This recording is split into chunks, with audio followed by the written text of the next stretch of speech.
Hello friends, welcome to Madurai அரசுவை சமையல். இன்றைக்கி தேங்காய் பாலில் இப்படி ஒரு சூப்பரான ஸ்வீட்டான நீங்களே அசந்துருவீங்க. அந்த மாதிரி இதோட டேஸ்ட் இருக்கும். இதை எப்படி செய்கிறதுன்னு இப்போ பார்க்கலாம். அடுப்பில் ஒரு கடாயை வச்சுட்டு 2 டேபிள் ஸ்பூன் நெய் விட்டுக்கலாம். இன்றைக்கி நான் 1 கப் ரவை எடுத்திருக்கேன். அதை நம்ம 5 நிமிஷம் இந்த நெய்யிலே நல்லா வறுக்கணும். 1 கப் ரவைக்கு 2 கப் தேங்காய் பால். இப்போ மொதல் கப்பை நான் ஊற்றி கிளற போகிறேன். நல்லா மிக்ஸ் பண்ணி விட்டு கிளறிக்கிட்டே இருங்க. தேங்காய் பாலை கொஞ்சம் கொஞ்சமாக சேர்த்து இந்த மாதிரி நம்ம கிளறிக்கிட்டே இருக்கணும். இப்போ 2 கப் தேங்காய் பாலையும் நான் ஊற்றிட்டேன். ரவை நல்லா தேங்காய் பாலில் வெந்துருச்சு. இப்போ இது கரெக்டான பதம். நம்ம இப்போ தட்டில் கொட்டி இதை ஆற வச்சிடலாம். இதை ஆறிட்டு இருக்க சமயத்தில் நம்ம சுகர் சிரப் செஞ்சு எடுத்துகிட்டு வந்துடலாம். அடுப்பில் ஒரு கடாயை வச்சு 2 கப் தண்ணி விட்டுக்கோங்க. 1 கப் ரவைக்கு 2 கப் தண்ணி, 1.5 கப் ஜீனி இன்றைக்கி நான் சேர்த்துருக்கேன்.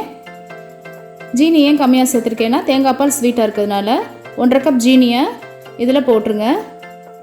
ஜீனி நல்லா கரைஞ்சி ஒரு கொதி வரவுமே நம்ம அடுப்பை ஆஃப் பண்ணிடலாம். கம்பி பதம்லாம் தேவையில்லை. ஏலக்காய் தூள் 1/2 டீஸ்பூன் போட்டுக்கோங்க.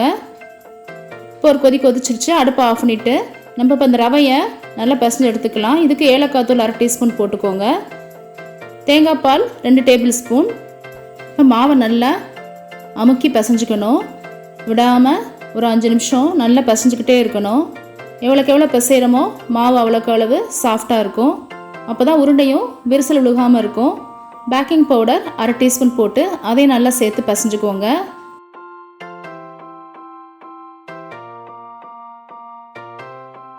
இப்போ நம்ம வேணுங்கிற டிசைனில் உருண்டை உருட்டி எடுத்துக்கலாம். கொஞ்சமாக இப்படி மாவு எடுத்துகிட்டு கையில் நல்லா ரோல் பண்ணிவிட்டு நம்ம வேணுங்கிற டிசைனில் உருட்டி எடுத்துக்கலாம். இப்போ நான் இந்த மாதிரி ஓவல் டிசைனில் உருட்டி எடுத்து வச்சுருக்கேன். இப்படி சின்ன சின்னதாக நம்ம மாவு எல்லாத்தையும் இந்த மாதிரி செஞ்சு எடுத்து வச்சுக்கணும்.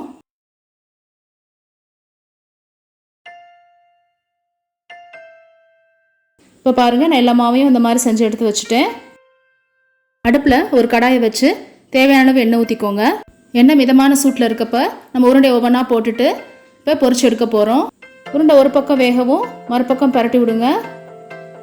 நல்லா சிம்லே வச்சு வேகட்டும். ஒரு பக்கம் வெந்தவுடனே நல்லா ஹை ஃப்ளேமில் வச்சு இந்த மாதிரி கோல்டன் ப்ரௌன் ஆகவும் எடுத்துடலாம். நம்ம பாருங்கள், கோல்டன் ப்ரௌன் ஆயிடுச்சு. இந்த சமயத்தில் எடுத்துருங்க.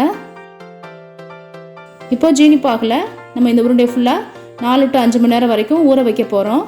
ஜீனி பாகு சூடாக இல்லைன்னா திரும்ப அடுப்பில் வச்சு ஹீட் பண்ணிக்கோங்க. அதுக்கப்புறம் இந்த உருண்டையை போடுங்க. அப்போ தான் அந்த ஜாமுன் நல்லா ஊறி சூப்பராக வரும். இப்போ நமக்கு ஜூஸியான குலோப் ஜாமுன் ரெடி ஆயிடுச்சு. இந்த வீடியோ பிடிச்சிருந்தா லைக் பண்ணி, ஷேர் பண்ணி, கமெண்ட் பண்ணுங்கள். மறக்காமல் சப்ஸ்கிரைப் பண்ணுங்கள். பக்கத்தில் இருக்க பெல் ஐக்கானை கிளிக் பண்ணுங்கள். அப்போ தான் அடுத்து நான் போடுற வீடியோ உங்களுக்கு ரீச் ஆகும். Thank you viewers.